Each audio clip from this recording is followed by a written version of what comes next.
February 1959.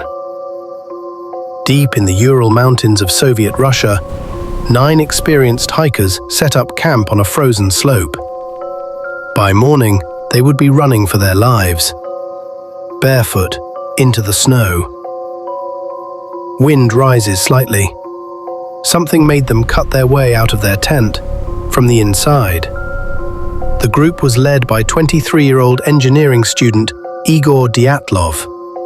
They were experienced, trained, prepared. This wasn't their first expedition.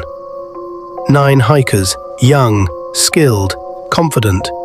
They set up camp on the eastern slope of a mountain known as Kholat Syakhl. The name translates to greater than mountain of the dead. Not because of legend, but because of what would happen next. February 1st.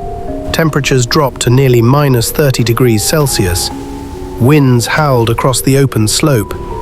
Inside the tent, the hikers ate dinner. They wrote in journals.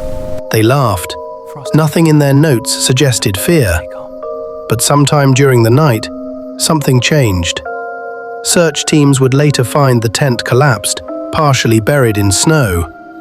And then they noticed something impossible. The tent had been sliced open from the inside, as if whatever scared them was outside. Investigators followed tracks in the snow. 9 sets of footprints, some barefoot, some in socks, some with only one shoe. They walked, not ran, nearly a mile downhill into a forest in -30-degree weather. Why would experienced hikers leave shelter without coats, without boots, without supplies? What were they escaping? Under a cedar tree near a small fire, 2 bodies were found. Barefoot, only in underwear. Their hands were burned, as if they tried to climb the tree or fought for warmth. 3 more bodies were found between the tree and the tent, including Dyatlov. It looked like they were trying to go back. 2 months later, when the snow melted, the last 4 were discovered in a ravine. And this is where the mystery deepens. 1 had a fractured skull, 2 had crushed ribs, compared by doctors to the force of a car crash. But there were no external wounds, no bruising consistent with a fight. 1 woman was missing her tongue, another had no eyes.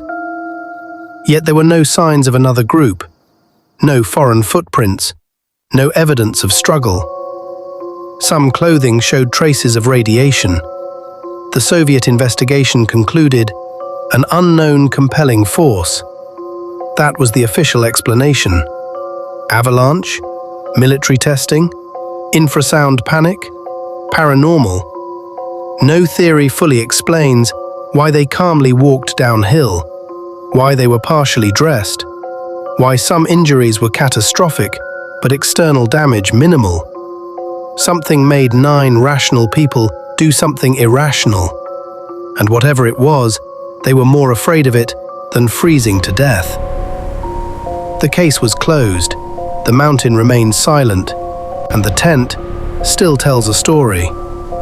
If you were inside that canvas shelter and you heard something outside, something powerful enough to make you cut your only protection open, would you run or would you stay? Fade to black. Wind stops abruptly. Subscribe to my YouTube channel for part 2.